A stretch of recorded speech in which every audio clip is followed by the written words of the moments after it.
मेरी अस्थियों का विसर्जन तब तक मत करना जब तक मुझे प्रताड़ित करने वालों को सजा नहीं मिल जाती। अगर मेरी वाइफ, ससुराल वाले और जज बेगुनाह साबित हो गए तो मेरी अस्थियां कोर्ट के बाहर किसी गटर में बहा देना।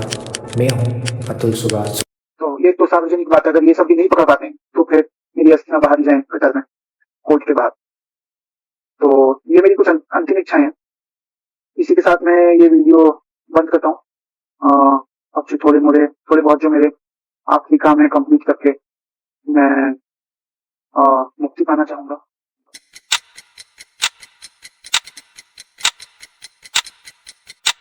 सोचिए, एक इंसान जिसे अपनी जिंदगी की हर सक्सेस मेहनत से मिली हो। एक एआई इंजीनियर, 34 साल का जवान जिसके पास एक खूबसूरत फैमिली थी और एक बेहतर करियर था। लेकिन वही इंसान जब अपने आखिरी लम्हों में एक 24 पेज का सुसाइड नोट लिखता है और 1 घंटे 20 मिनट की वीडियो रिकॉर्ड करता है तो सवाल उठता है, उसकी जिंदगी में ऐसा क्या हुआ कि उसे ये कदम उठाने पड़े। ये कहानी है अतुल सुभाष की, जो बेंगलोर के एक फ्लैट में 9 दिसंबर 2024 को मृत पाए गए। आखिर ऐसा क्या हुआ कि एक पति ने अपनी वाइफ, ससुराल और यहाँ तक कि जज पर भी सवाल उठाए। नमस्कार दोस्तों, मैं हूँ आपका होस्ट सूरज। तो चलिए आज हम इस मामले को शुरू से समझते हैं और जानते हैं कि अतुल सुभाष के केस की असल कहानी क्या है। अतुल सुभाष जो एक 34 वर्षीय एआई इंजीनियर थे, बेंगलोर में रहते थे और अतुल और निकिता सिंघानिया की शादी 2019 में हुई थी। दोनों की मुलाकात एक मैट्रिमोनियल पोर्टल के माध्यम से हुई थी और दोनों परिवार की सहमति से अप्रैल 2019 में उनकी शादी हो गई। निकिता सिंघानिया जो शादी से पहले एक कस्टमर कंसल्टेंट की जॉब करती थी और अतुल एक आईटी प्रोफेशनल, दोनों अपनी शादी के बाद हनीमून के लिए मॉरिशस गए। पर अतुल के लास्ट वीडियो के मुताबिक उनकी अनबन मॉरिशस से ही शुरू हो गई थी। हनीमून के बाद जब दोनों बेंगलोर अपने वर्किंग प्लेस वापस आए तो जिंदगी एक नई रूटीन में शुरू हो गई। दोनों अपनी अपनी जॉब पर फोकस कर रहे थे, लेकिन जरा सोचिए, जब हस्बैंड और वाइफ दोनों जॉब करते हैं तो उनकी लाइफ कैसी होती है। सुबह का टाइम ऑफिस के लिए तैयार होने में, दिन भर काम और रात को थकान के बाद बस एक छोटी सी ब्रेक, ये सब एक सुपर ह्यूमन एफर्ट से कम नहीं लगता। और यह 1-2 दिन की बात नहीं होती, हर दिन का शेड्यूल होता है। फिर भी अतुल अपनी जिम्मेदारियों से कभी पीछे नहीं हटता। हर सुबह वह निकिता को अपने ऑफिस से 13 किलोमीटर दूर बाइक पर ड्रॉप करता और रात को अपने शिफ्ट करने के बाद उसे पिकअप करता। ये रूटीन कुछ महीनों तक चलता रहा, पर फिर एक दिन अतुल को पता चला कि निकिता मां बनने वाली है। खुशी का कोई ठिकाना नहीं था, क्योंकि एक बच्चा हर किसी के लिए एक नई जिंदगी का शुरुआत होता है। लेकिन निकिता के प्रेग्नेंट होने के कुछ महीने बाद निकिता को अपनी जॉब छोड़नी पड़ी।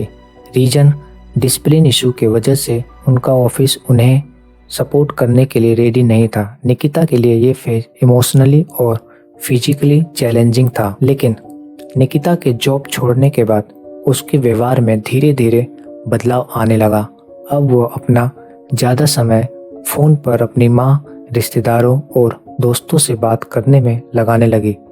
दिन भर घर में कोरियन मूवी देखना एक रूटीन सा बन गया था। इस बीच अतुल अपना पति होने का फर्ज पूरी तरह निभा रहा था।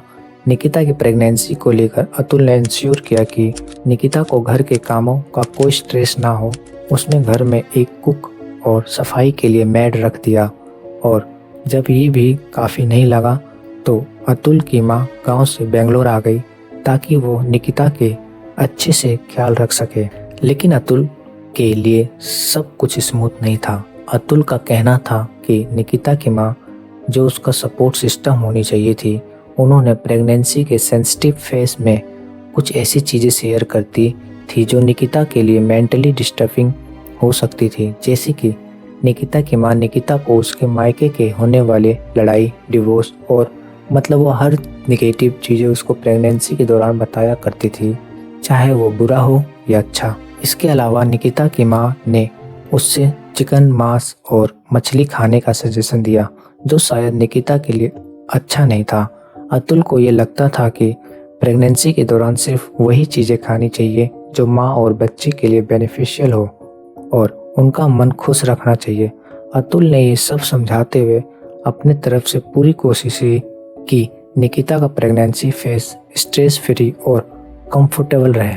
निकिता और अतुल की ज़िंदगी में एक नया चैप्टर तब शुरू होता है जब निकिता एक प्यारे से बेटे को जन्म देती है, जिसका नाम ये लोग व्योम रखते हैं।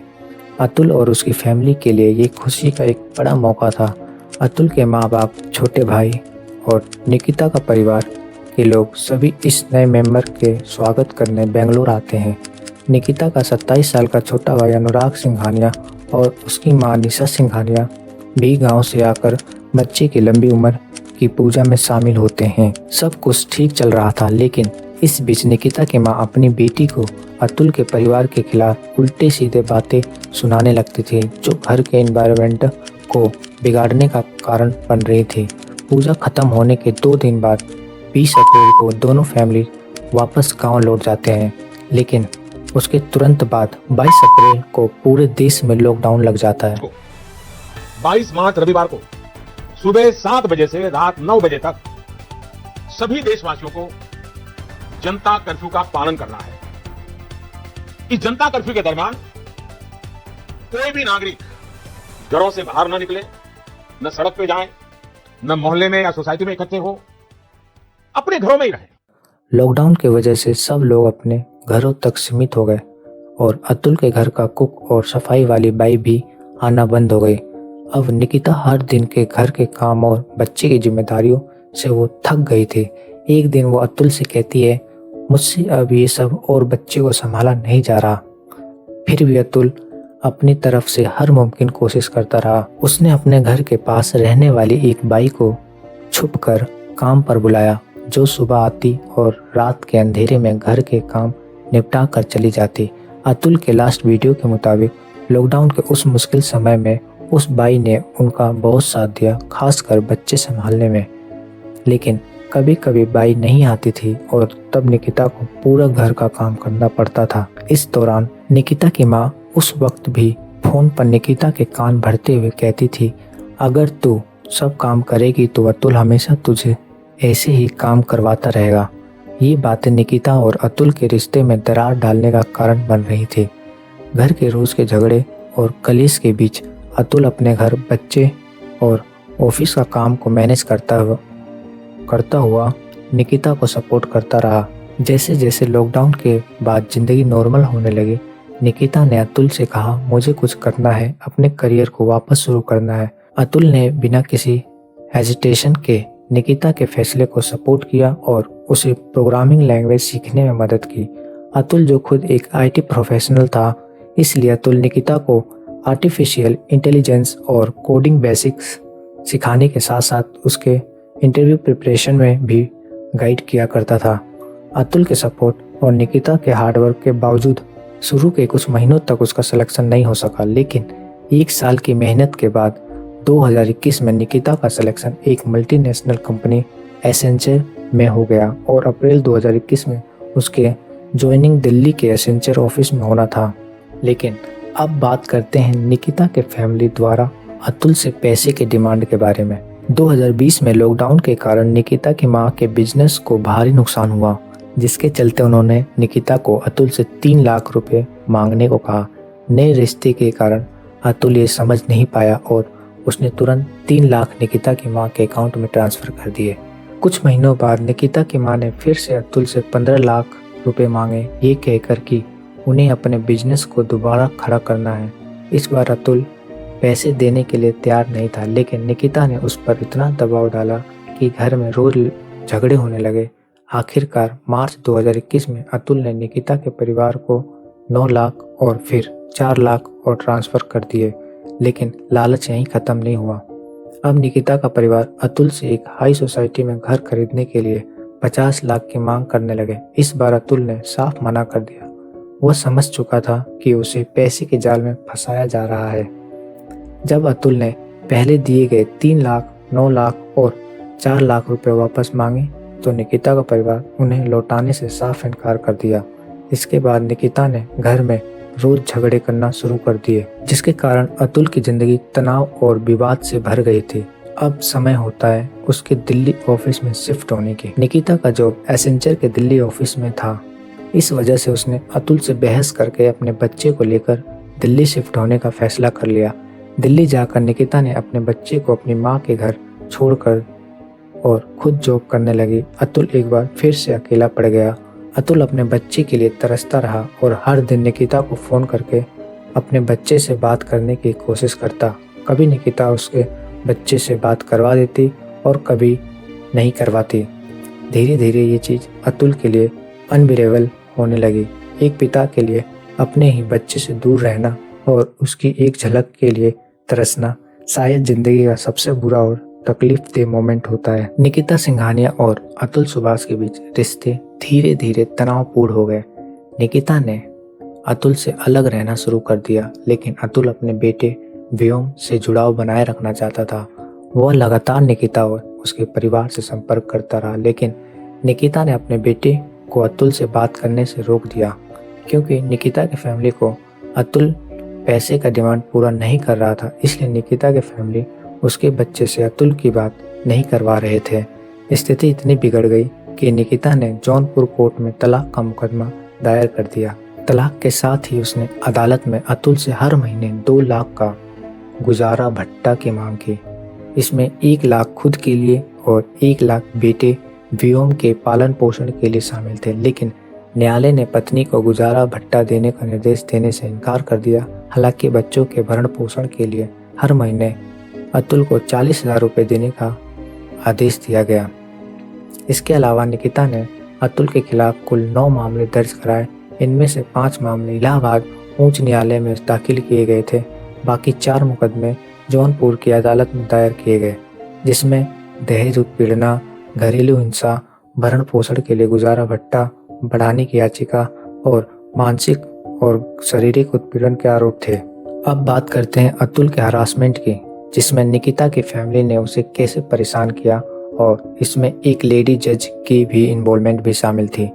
निकिता की फैमिली ने पहले अतुल से 50 लाख रुपए मांगे, लेकिन जब उन्होंने देने से मना कर दिया तो निकिता ने उन्हें धमकी दी, डिवोर्स सेटल करना है तो 1 करोड़ दो, नहीं तो मैं तुम पे और तुम्हारे परिवार पर झूठे केस कर दूंगी। जल्द ही यह डिमांड 1 करोड़ से बढ़कर 3 करोड़ रुपए की हो गई थी। यही नहीं, निकिता के घर वालों ने अतुल के परिवार को फोन करके गालियां दी और मारपीट करने की धमकी भी दी। जब अतुल ने सेटलमेंट के लिए कोई पैसा नहीं दिया तो निकिता और उसके परिवार ने जौनपुर में उनके खिलाफ 5 से ज़्यादा झूठे केस फाइल कर दिए। अब जरा सोचिए, एक आदमी जो बेंगलोर में काम करता है उसे हर महीने 3-4 बार जौनपुर की कोर्ट में सुनवाई के लिए जाना पड़ता था। बेंगलोर से जौनपुर और वापस आने ऑफिस जो बेंगलोर में था, ये सिलसिला लगातार अतुल के साथ हो रहा था। अतुल ने अपने आखिरी वीडियो में कहा, मैं कोर्ट के चक्कर लगाते लगाते थक चुका हूँ। उन्होंने बताया कि जौनपुर कोर्ट में कई लोग भ्रष्ट तरीके से काम कर रहे थे। अतुल के मुताबिक कोर्ट में एक माधव नाम का शख्स जज के बगल में काम करता था। उसने अतुल से कहा, 3 लाख रुपए दो तो मैं तुम्हारी सुनवाई शनिवार को शेड्यूल करवा दूंगा ताकि तुम्हें ऑफिस और कोर्ट दोनों मैनेज करने में आसानी हो। लेकिन अतुल ने इस ऑफर को ठुकरा दिया। अब बात करते हैं उस जज की जो अतुल के केस पर जजमेंट कर रही थी। अतुल ने जौनपुर फैमिली कोर्ट की जज रीता कौशिक पर भी गंभीर आरोप लगाए। उन्होंने बताया कि सुनवाई के दौरान जब उन्होंने अपनी पत्नी और उसके परिवार की हरकतों के बारे में बताया, बच्चे से मिलने नहीं देना, झूठे केस करना और बार बार कोर्ट के चक्कर लगवाना, तो जज ने जवाब दिया, केस डाल दिया तो क्या हो गया, वो तुम्हारी पत्नी है। जब अतुल ने NCRB के डेटा का हवाला देकर कहा कि झूठे केसों की वजह से हजारों पुरुष आत्महत्या कर रहे हैं, तो निकिता ने ताना मारते हुए कहा, तो तुम भी सुसाइड क्यों नहीं कर लेते। ये सुनकर जज रीता कौशिक हंस पड़ी। इसके बाद जज ने निकिता को कोर्ट से बाहर जाने को कहा और जज साहिबा ने अतुल से कहा कि ऐसे केस सब झूठे होते हैं, तुम अपने परिवार के बारे में सोचो और केस सेटल कर लो, हम मदद करेंगे, लेकिन इसके लिए 5 लाख रुपए देने होंगे। सोचिए, एक आदमी जो पहले ही अपनी लाइफ में स्ट्रगल कर रहा है, उसे सिस्टम से भी सपोर्ट नहीं मिलता, उल्टा उसे रिश्वत देने को बोला जा रहा है। अब वो कहाँ और किस किस को पैसे दे। अब अतुल सुभाष मानसिक और शारीरिक रूप से इतने थक चुका था कि उसने 9 दिसंबर 2024 को अपने जीवन को समाप्त करने का निर्णय लिया। उसने करीब 1.5 घंटे का वीडियो बनाया और 24 पेज का एक लंबा खत लिखा जिसमें उसने अपनी सारी तकलीफें और संघर्षों का जिक्र किया। उसने साफ तौर पर ही कहा कि अब उसके पास कोई और रास्ता नहीं बचा था। वो उस स्थिति से बाहर निकलने के लिए पूरी तरह से असहाय महसूस कर रहा था। आखिरकार अतुल ने अपने फ्लैट में पंखे से लटक कर अपनी जान दे दी। उसका शव उसके फ्लैट में मिला, एक ऐसा कदम जो उसके लिए शायद आखिरी विकल्प बन चुका था। और अतुल सुभाष ने अपनी आत्महत्या से पहले ट्विटर पे एक दिल दहला देने वाला पोस्ट भी किया था।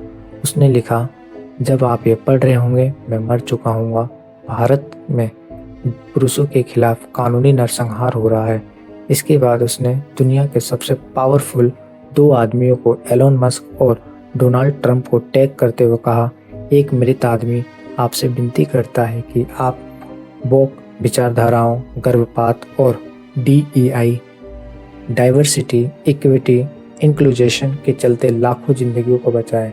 यह अतुल का लास्ट पोस्ट था और वह इस दुनिया से अलविदा बोलकर चला गया। मैं निकिता से एक ही बात पूछना चाहता हूँ, आखिर तुम्हें निकिता क्या मिला? एक हंसी खेलते हुए परिवार को उजाड़ दिया। क्या तुम अतुल को वापस ला सकते हो?